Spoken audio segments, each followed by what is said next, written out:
Hello bachcho, let's see the question, and here the question is ionization potential decreases down the group in representative elements while transition elements of the sixth period have greater ionization potential values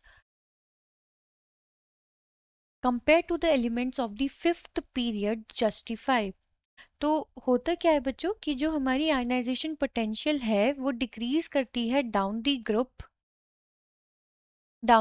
for the in the representative elements while जो हमारे transition elements होते हैं वहां पे sixth period में जो ionization energy है वो क्या कर जाती है, इंक्रीज कर जाती है। ठीक है, to the elements of the fifth period. तो चलिए बच्चों करते हैं इस क्वेश्चन को। And first of all let's see the key concept for this question. तो बच्चों आयोनाइजेशन एनर्जी का मतलब क्या है? आयोनाइजेशन एनर्जी, तो हम आयोनाइजेशन एनर्जी से ये समझ सकते हैं that it is the amount of energy absorbed by an atom by an atom to remove an electron from the valence shell from the valence shell in the neutral and the gaseous state form, so that is called as ionization energy। ठीक है, and हमें मालूम है बच्चों जो हमारे representative elements होते हैं, रिप्रेजेंटेटिव, अब रिप्रेजेंटेटिव एलिमेंट से हमारा मतलब है S and P block element, and P block में हमारा 18th ग्रुप इसमें इन्वॉल्व नहीं होता है।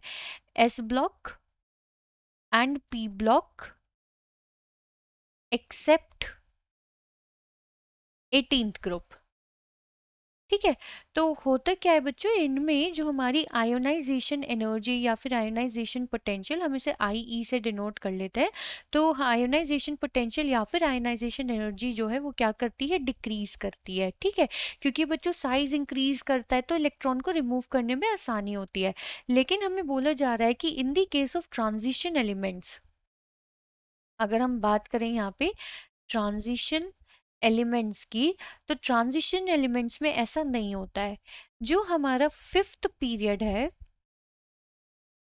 Fifth period and then the sixth period, तो यहाँ पे क्या हो रहा है बच्चों, जब हम टॉप टू बॉटम मूव कर रहे हैं तो जो हमारी आयोनाइजेशन एनर्जी है वो इंक्रीज करती है। ऐसा क्यों? तो बच्चों इसका रीजन क्या है, जो ये हमारा फिफ्थ पीरियड है ये होती है हमारी 4D सीरीज, एंड जो ये हमारा सिक्स्थ पीरियड होता है ये होती है हमारी 5D सीरीज। ठीक है, अब बच्चों जो हमारा सिक्स्थ पीरियड होता है इसमें हमारे इन्वॉल्व होते हैं क्या, इसमें हमारे इन्वॉल्व होते हैं एफ सबशेल ऑफ इलेक्ट्रॉन्स, यानी कि इसमें हमारी जो पर्टिकुलर सबशेल इन्वॉल्व होती है सो दैट इज 4F। ठीक है, अब बच्चों जब ये हमारी 4F सबशेल प्रेजेंट होती है तो इसमें कुछ इलेक्ट्रॉन्स भी होंगे, सही है। लेकिन हमें क्या मालूम है बच्चों कि ये जो हमारी 4F सबशेल है इसमें जो इलेक्ट्रॉन्स हैं ये बहुत ही पुअर शील्डिंग इफेक्ट शो करते हैं। Poor shielding effect, poor shielding effect होने की वजह से बच्चों मतलब कि ये जो हमारा फोर्स ऑफ अट्रैक्शन होता है between the nucleus and the outer electrons का, उसको उसको बनाकर रखते हैं, क्योंकि ये उन इलेक्ट्रॉन्स को, जो हमारे इलेक्ट्रॉन्स आउटर शेल में प्रेजेंट है उन्हें अच्छे से शील्ड नहीं कर पाते हैं। तो पुअर शील्डिंग इफेक्ट होने की वजह से होता क्या है, that force of attraction between nucleus and outer shell electron increases, यानी कि बच्चों न्यूक्लियस आउटर शेल के इलेक्ट्रॉन्स को पकड़ के रखता है, जिसकी वजह से होता क्या है बच्चों, that it's difficult to remove electron. And अगर बच्चों ये डिफिकल्ट होगा टू रिमूव इलेक्ट्रॉन तो ऑब्वियसली बच्चों होगा क्या, इसकी आयनाइजेशन एनर्जी क्या कर जाएगी, इंक्रीज कर जाएगी। तो सिंपल सा रीजन ये है बच्चों, जब हम फिफ्थ पीरियड से सिक्स्थ पीरियड की तरफ मूव करते हैं तो वहां पे 4F सबशेल होती है जो कि बहुत पुअर शील्डिंग इफेक्ट शो करते हैं, यानी कि वो इनर शेल, जो हमारे इनर शेल के इलेक्ट्रॉन्स है वो आउटर शेल के इलेक्ट्रॉन्स को शील्ड नहीं कर पाते हैं, जिसकी वजह से एक फोर्स ऑफ अट्रैक्शन बना रहता है between the nucleus and the outer shell.